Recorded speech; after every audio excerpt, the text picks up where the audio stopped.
네, 안녕하십니까. 이번 시간에는 여러분들 그 인스턴스 오브젝트를 사용할 때 이 인스턴스가 사용하고 있는 그 레퍼런스가 렌더링 화면에 잡히지 않게 하는 방법.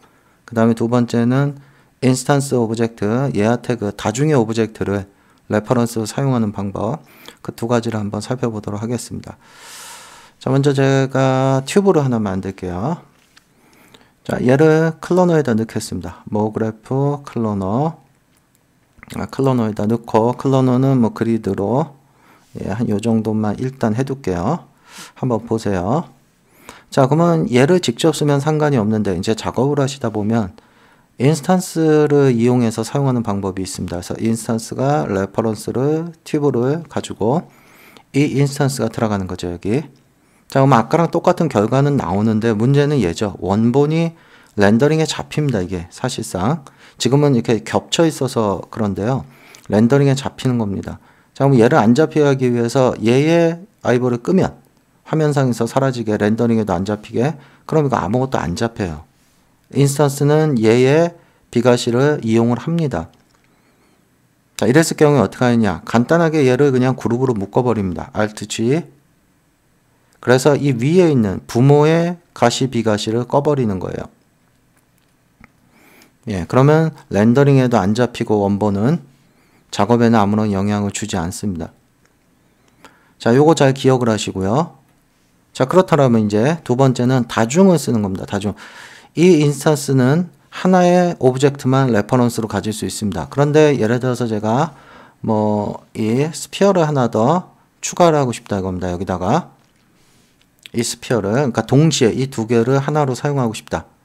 이때도 마찬가지 Alt-G 그리고 얘의 레퍼런스 쪽에다가 이 널을 갖다 넣어버리는 겁니다. 널을 갖다가요. 네, 그러면 이렇게 다중의 오브젝트도 사용할 수 있습니다. 이때도 보시면 얘가 렌더링에 잡히죠. 네, 그래서 얘를 꺼버리면 안 돼요, 이거. 그러면 렌더링에 아무것도 안 잡힙니다. 그때 앞전에 제가 설명드린, 그렇다면 얘를 다시 한번 Alt-G 네, 이렇게 해서 또 한 번 그룹으로 묶고 얘를 가려버리는 겁니다. 그러면 렌더링에도 안 잡히고 원본은 작업하는데 아무 지장이 없고요. 자, 하나 더 넣어보겠습니다.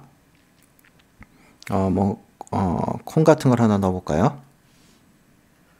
네, 요 정도 위에다. 그러면 이 콘도 마찬가지 요쪽으로 들어가면 이렇게 콘까지 복제가 되고요. 렌더링엔 안 잡히고요. 자, 그러면 이제 하나 더 팁을 알려드릴게요. 여기 인스턴스에 보시면요. 렌더 인스턴스라는 게 있습니다. 요거요. 이 버튼이 어떤 거냐면요. 클로너에 있는 렌더 인스턴스랑 같은 기능을 하는 겁니다.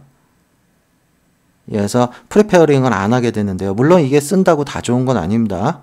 메터리얼이나 이런 게 이제 다중으로 들어가거나 이랬을 땐 좀 조심해서 사용하셔야 되는데, 어쨌든 이걸 하기 위해서 뭐 예를 들어서 제가 일부러 좀 얘를 많이 만들게요. 한 15개. 이게 제가 시스템이 좋은 게 아니라서 혹시 다운될 수도 있습니다. 15개, 15개. 예, 15개 됐네요. 자, 어머니 한번 보세요. 얘를 이렇게 많은 오브젝트를 인스턴스를 이용해서 걸 때 요쪽을 잘 보십시오. 요 하단의 명령어, 요쪽 좌측 하단에. 그러면 여기 렌더링 버튼을 누르는 순간 프리페어링이라고 합니다. 프리페어링. 그러니까 먼저 얘네들의 오브젝트를 독립적으로 계산을 합니다. 그 다음에 최종 렌더링을 걸게 되어 있거든요. 요쪽 한번 보세요. 프리페어링 과정을 거치는데 누르면 여기 프리페어링이라고 나오죠. 그래서 이 프리페어링 과정이 오브젝트가 복잡하고 오브젝트가 많다면 시간이 오래 걸립니다. 저는 지금 그나마 오브젝트가 많은 편이 아니기 때문에 프리페어링이라는 과정이 그렇게 길진 않은데요. 아마 시네어퍼디 작업해 보시는 분은 아실 거예요. 프리페어링 과정이 굉장히 오래 걸릴 때가 있습니다. 다중의 오브젝트 사용하다 보면. 그때 그 프리페어링 과정을 건너뛰게 됩니다. 렌더 인스턴스를 체크하면요. 예, 대신 이제 메터리얼과 이런 쪽에는 좀 제약이 따른다 그랬습니다. 어쨌든 얘를 체크하고 렌더링을 걸면 이쪽 한번 보세요. 좌측 하단 프리페어링 과정이 없습니다. 예, 그냥 건너뛰어 버리죠. 예, 그래서 얘를 사용해도 되고요. 얘를 사용해도 되고 클로너에 있는 렌더 인스턴스 사용해도 똑같은 겁니다. 이것도 렌더 가면 프리페어링 과정을 건너뛰어 버립니다. 바로 렌더링이 시작이 돼버리죠. 자, 그렇다면 언제 얘 걸 쓰고 언제 얘 걸 쓰냐, 뭐 뻔한 거죠. 클로너에서 인스턴스 오브젝트 사용할 때는 둘 중 아무거나 써도 상관이 없고요. 예. 그런데 이제 이럴 경우가 있죠. 경우에 따라서는 내가 이 클로너를 에디터블 시켜버릴 수도 있습니다. 에디터블. 예, 그래서 이렇게 많은 오브젝트를 사용할 때가 있죠. 인스턴스 오브젝트를요.